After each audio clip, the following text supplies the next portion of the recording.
এখন সাতিয়া অন্য কাউকে মলি ভেবে ওর সাথে যাচ্ছিল, এটা ভেবেই ও ভয় পাচ্ছিল। কিন্তু তখনই মলি এসে ওকে ভরসা দিয়ে পার্কে নিয়ে আসে।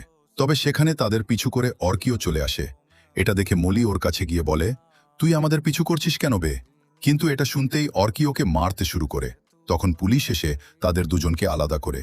অর্কি ওর বন্ধুকে ফোন করে বলে, আমি ওই ছেলেটাকে একদম ছাড়ব না। এদিকে মলি আর সাতিয়া রুমে এসে রোমান্স করতে থাকে। তখনই সেখানে একজন মহিলা আসে। মলি ওকে সাইডে এনে বলে, তুমি এখানে কেন আসছো? সময় হলে আমি নিজে মেয়েকে নিয়ে হাজির হব।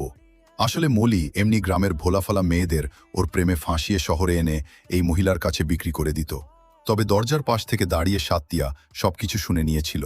মলি ভিতরে আসতেই ও ওকে বলে, আমি এখান থেকে চলে যাব।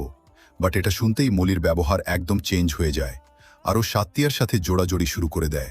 অন্যদিকে অর্কিও মলিকে খুঁজতে খুঁজতে হোটেলে চলে আসে। ও মলিকে মারতে মারতে সাতিয়ার বিষয়ে জানতে চায়। এদিকে সাতিয়া মলি থেকে বাঁচার জন্য ওয়াশরুমে নিজেকে বন্দি করে ভাবছিল, এটা আমি কোথায় ফেসে গেলাম।